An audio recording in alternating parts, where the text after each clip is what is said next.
Jeff Stein.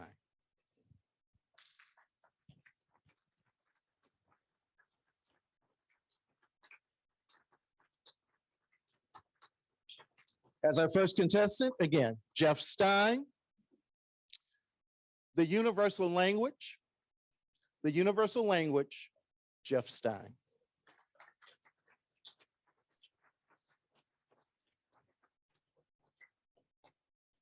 The great 1980s philosopher, Roger Rabbit, once said, a laugh can be a very powerful thing.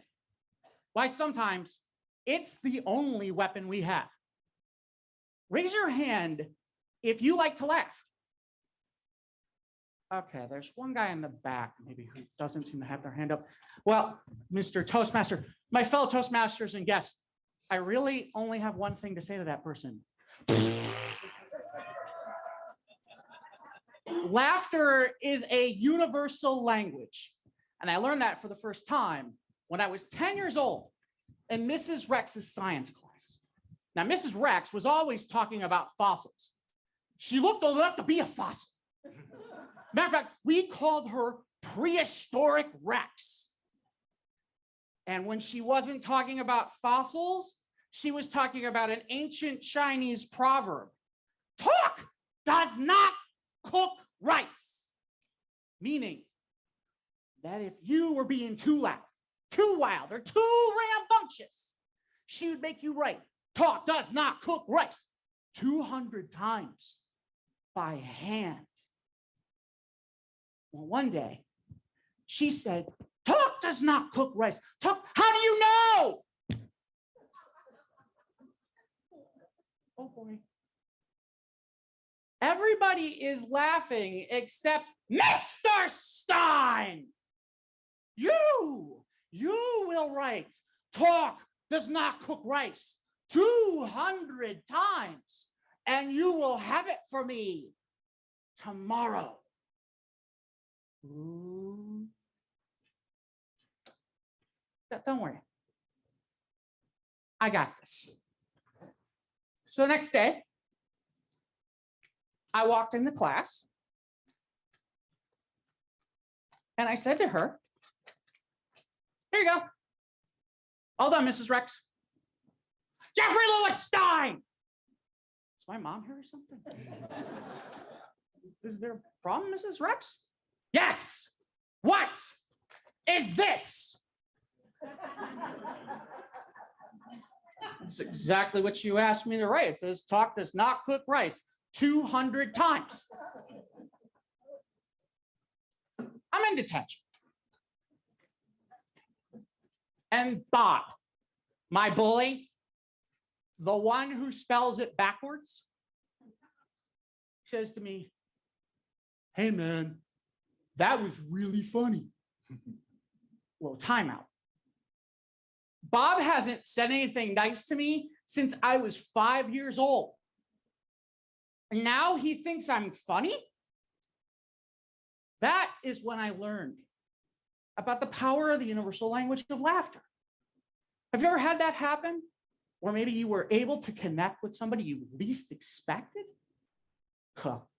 I was going to use laughter to the fullest, whether it be the time that I dumped 500 Super Balls down the main stairwell in junior high, or that time I dressed up like the homecoming queen to win a lip sync contest when I was a senior in high school.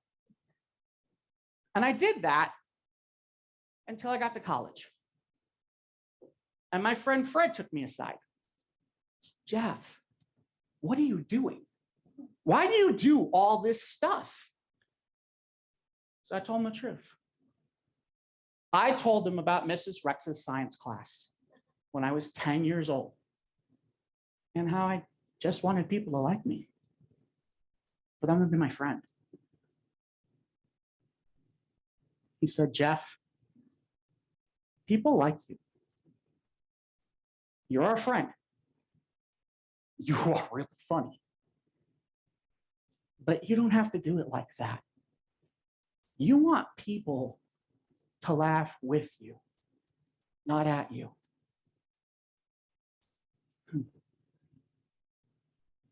hadn't really thought about those words that way. And after that, from that day forward, I used those words. I didn't try to make everybody laugh. Maybe just one a day, just to make their lives a little bit better, right? So I started doing that. I did it for 9 years straight. I didn't miss a single day. There was a void within me, and I used laughter to fill that void. And now I use it to fill the void in other people. Let me show you what I mean. So every week I go to the bank. I walk up to the teller. I do my business, and she says to me, "Is there anything else you would like?" And I always ask the same question. "Can I have samples?" Well, this week, I walked up and I asked her if I could have samples.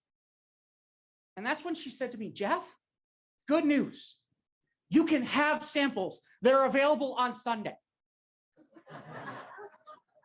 "You're not open on Sunday." She laughed. I laughed. And the 4 people behind me in line, they laughed too. That is the true power of laughter, folks. It has the ability to connect with people, to spread happiness. And in this day, how many times do we feel like we are so divided? Have you ever felt that way? What if we just had one more dad joke, one more funny meme, one more little bit of humor to add and to spread that around to all of us? Roger Rabbit was right. A laugh is a very powerful thing. But a weapon? No, not a weapon.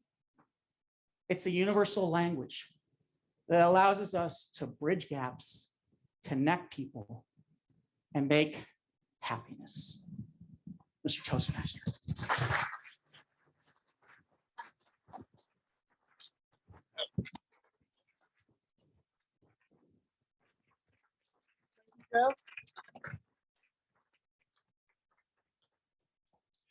May we have 1 minute of silence?